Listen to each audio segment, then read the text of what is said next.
All right, Shalom. I want to start off by giving all praises, honor, and glory to Yahweh, Ba'ashim Yahushai, Ba'ashim Harakakadash, double honors to the apostles and elders, a great millstone. Peace and salutations to you, brothers of the four corners of the earth, preaching His word and also laboring in His word in truth, love, and sincerity, and may blessings fall upon the houses of the 1/3. And in this quick lesson, I want to deal with a few articles on dealing with this meat issue that's inside these supermarkets that we shop at. Okay, now some brothers that's into the health and things like that, they know about this particular thing that's happening with this meat, so we try not to eat as much of it, you know but there's really no way of getting round of eating the foul food among the Gentiles, as the scriptures say. All right. So this is from the Healthy Home Economist. It says why supermarket meat is always unnaturally red, right? So as you see right here on the left side is the gas meat, which looks more red or redder.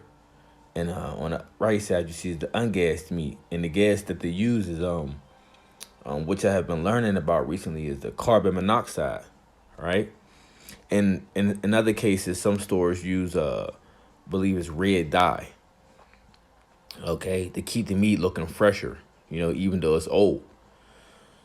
So as it says here, it says observation can be a very important tool when one embarks on the modern adventure known as supermarket shopping.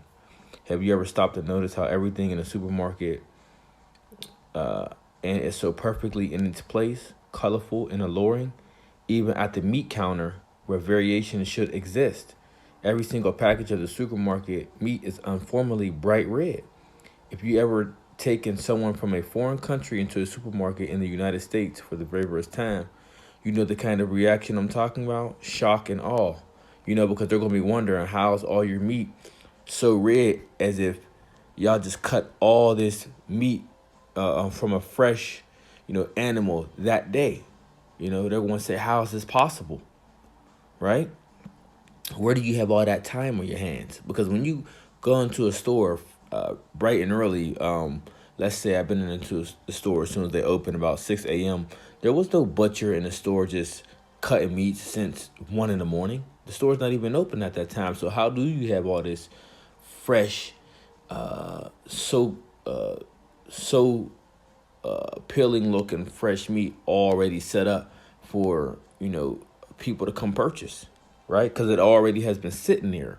And y'all use these different chemicals to give it that appealing, fresh looking look so we can buy, right? It says, but things aren't always as they appear, are they? Bright red supermarket meat, case in point. Have you ever wondered why the supermarket meat display case is always bright red? Could it be that every package on display was freshly butchered that day? See? And I was reading another article, but I chose to bring out this one, but it's funny because it's saying the exact thing that I just said without even me reading this article first, If you talk to a supermarket meat manager before or have a butcher in the family, this is simply not the case. While some new cuts are put out every day, many of the meat packages have been sitting in the display case for 2 or 3 or 4 days or even longer. Most consumers never stop to wonder about this, but anyone who has ever purchased meat from a small farm or a local butcher knows that this is not a natural occurrence. Once meat becomes exposed to air, oxidation begins, which gradually turns the red color of the meat to a more unappetizing, appetizing brown or gray color within a few days. This never seems to happen to supermarket meat, does it? The meat is uniformly red, not various shades of red, brown, and gray, which should be truly reflective on when the meat department put each package in the display case. What's really going on here? It says, carbon monoxide keeps meat red even if it's spoiled. In fact, it is that as much as 70% of meat sold in the stores is treated with carbon monoxide to keep the meat a deceptively fresh-looking red color. Carbon monoxide is an odorless, colorless, poisonous gas that is almost impossible to see, taste, or smell. It is emitted from car exhaust pipes, gas-powered lawnmowers, chimneys, gas stoves, if not used properly, unvented space heaters, and charcoal grills. The industrialized meat industry, aka the concentrated animal feeding operations, which is the CAFO, insists that treatment with carbon monoxide, called modified atmosphere packaging (MAP), is necessary due to the difficulty of keeping meat at a proper temperature while in grocery store coolers. The internal temperature of retail meat is not supposed to exceed 39 Fahrenheit or 4 degrees, 39 degrees Fahrenheit or 4 degrees Celsius at any time. An increase of just a degree or two can result in an enormous increase in bacterial growth. For example, raising the temperature from 28 degrees to negative 2 degrees Celsius to 29 degrees Fahrenheit to negative 1.5 degrees Celsius can cut the shelf life of the meat in half. Okay, so the problem stems from ultraviolet light from the grocery store display lights heating up the surface temperature of the meat much higher than a thermometer, thermometer reading in the display case. This occurs due to the penetration of the UV light into the meat packaging, similar to how our skin can burn even on a very cold day when the sun is shining. Okay. Due to the struggles with temperature consistency, atmospheric packaging was developed. When meat is exposed to carbon monoxide, it reacts with the myoglobin in the blood, giving the meat a bright red color. Fresh beef is naturally red, and as it ages, it becomes brown or gray. The carbon monoxide keeps it looking artificially fresh for up to a full year by restricting the growth of bacteria that proliferate from the increased heat of supermarket meat display cases. So as you see, it's a more bigger image of the gassed versus the ungassed meat. Okay. Now this is telling you about the dangers for ingesting carbon monoxide meat, right? It says carbon monoxide is fatal if inhaled in large amounts because the CO molecule attaches to the hemoglobin in the blood and replaces oxygen in the bloodstream. Even minor exposure can cause fatigue, headaches, and confusion. Increasing exposure leads to unconsciousness and death. Individuals who are fortunate enough to survive poisoning with carbon monoxide frequently continue to suffer from neurological problems. Okay, and that's pretty much what I wanted to touch on dealing with that, because the point, and there's a little bit more on there. Salakia. There's a little bit more on there to read.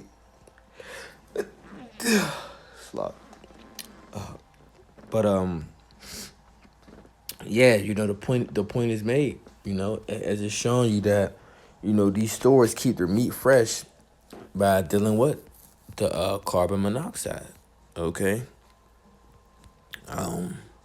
What's this one? It says the in-store bought meat blasted with carbon monoxide to keep it red and juicy. And this is just another, article backing up with the last article I read. I'll just read this first verse. It says, "How could a piece of meat look so fresh after being left refrigerated for 11 days?" Right? And the answer is what? The carbon monoxide. Okay. But this one, it has the carbon monoxide, carbon dioxide, and nitrogen. Okay. And this is basically someone that have done a study on dealing with this meat. Okay, this is from Lisa Guerrero spoke to Dr. Ed Mills, a professor of meat science at Penn State University. Okay, so this one's a very quick article you could read, maybe about a minute or two.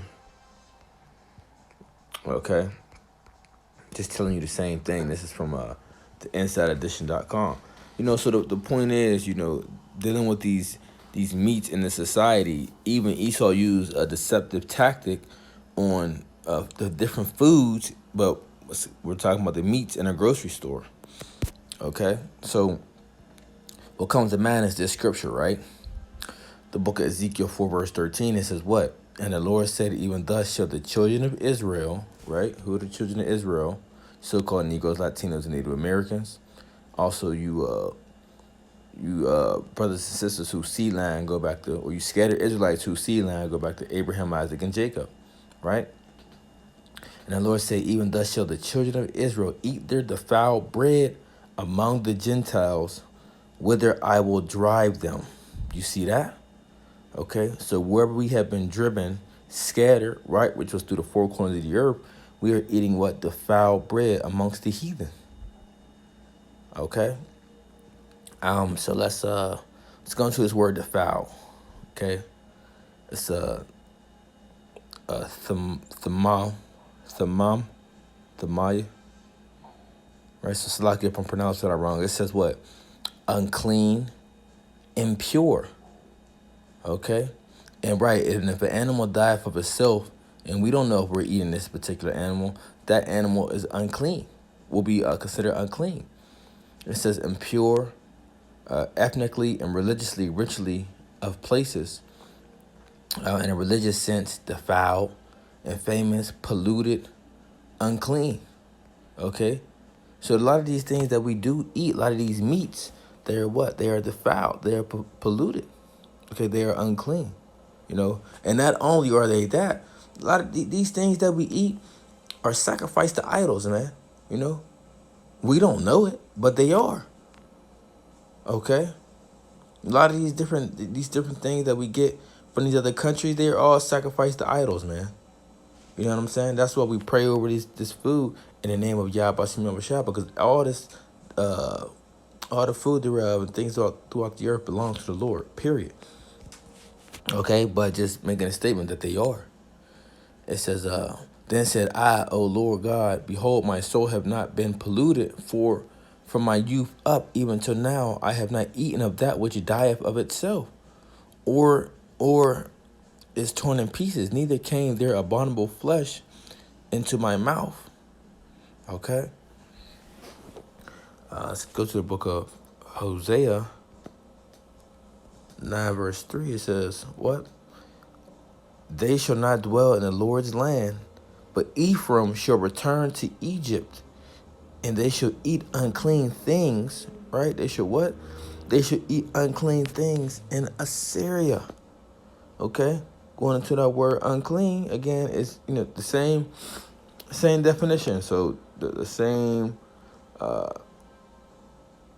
meaning. Okay, as I read in Ezekiel the 4th chapter. Okay. Now, the most healthiest, I would say more of a health tip is that, you want to try to stay away from meats as much as possible.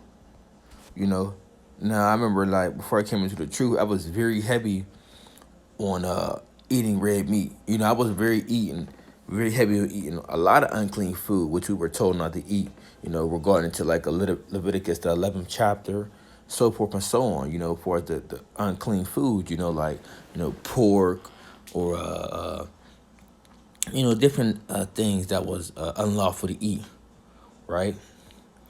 But, as I grown more gradually in the truth that, I started to cut back on, as much meat as what I used to eat for as red meat. Okay, I used to eat a lot of beef, used to eat a lot of, steak, things like that. But now, I may even eat steak maybe once or maybe twice every 2 or 3 months, beef maybe 2-3 times a month, whereas I used to eat this crap almost every day,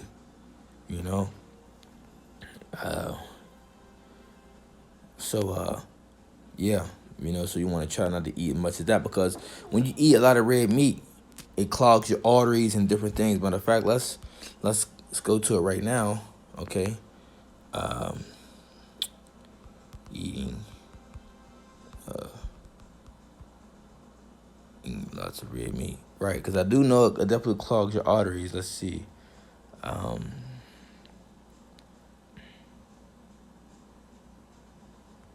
Okay, so there go the side effects. It says, however, some research has linked regular consumption of red meat to a number of health problems such as heart disease, some cancers, right? Because a lot of people are getting a lot of cancerous problems from the food we eat, you know, kidney problems, digestive issues, and morality.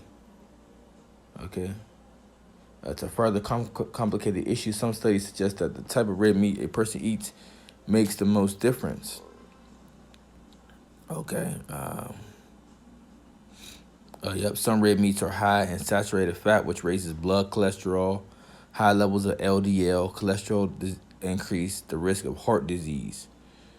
Okay. Those who ate about 4 ounces of red meat a day were more likely to die of cancer or heart disease than those who ate the least, about half an ounce a day.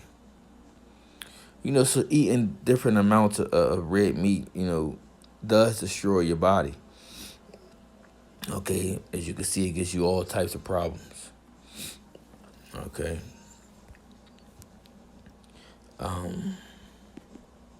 So which leads to going to hair. Ecclesiasticus 37 verse 30, 28. It says, "For all things are not profitable for all men, neither have every soul pleasure in everything.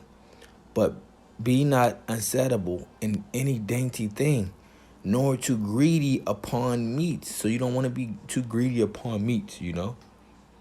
"For excess of meats bringeth sickness, and suffering will turn into choler." Right? So as we were just reading, and in this, quick passage of, the different diseases you get from eating too much meat, right? It's all those different diseases, which goes and fits with the scripture I'm reading. I read again, the book of Sirach, or Ecclesiasticus, also known as Sirach 37 verse 30. It says, "For the excess of meats bringeth sickness, and suffering will turn into choler." Okay? So like I said, eating too much meat, it brings forth sickness. It brings forth what? Diseases. Okay? When you eat too much of it. So if you have a person that likes to eat, red meat, or just meat period, all throughout the week. Okay, they eat steak Monday, pork Tuesday, beef Wednesday, and they complete the cycle over and over. They're more likely to get, they're more likely for their body to be in a more a downtrodden, sickness state, as far as their body. Okay. Now, there is meat that's lawful, like beef is lawful, lamb is lawful to eat, you know, steaks and things like that. But you still wanna be balanced out with eating that. I like chicken. Chicken is lawful, but even with that, nowadays, since Esau is pushing so many, I believe they're called I forget what they're called. I think they're antibiotics or something like that, or something that they're pushing all in the chicken, making them fatter, and you know making them the size which they're not.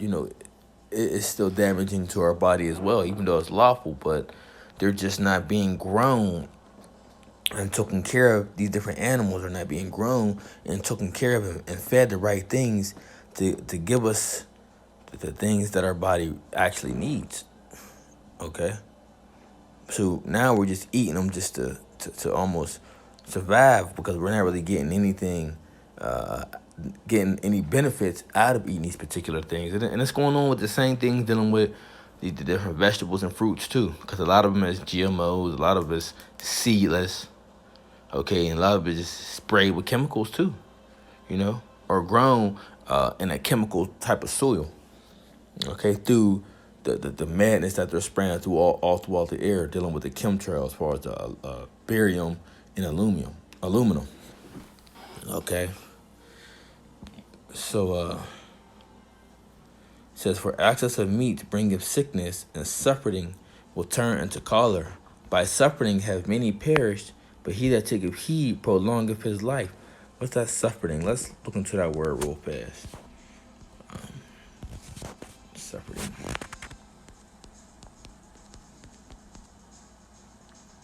Okay, suffering or suffer means an excess amount of something. Okay, so yeah, so like it says, by suffering have many perished. So when you do something too much excessively, right? Excessively, you're more likely to fall thereby. Okay, because everything has to be done in a balance. Okay, whether something is lawful, it has to be done in a balance as well. Okay, because in this society, the things that are lawful, according to our law, statutes, and commandments, the way Esau has manipulated it and put his twist on it, right? Ultimately, it could still destroy you. So that's why without the mercy and grace of Yahweh Shem Bashar, pretty much we be through. Okay, but that's the point dealing with that. Just showing you how that how they keep these red meats looking fresh in the store is, by using these different chemicals. Okay, so that's pretty much it. What I wanted to touch on.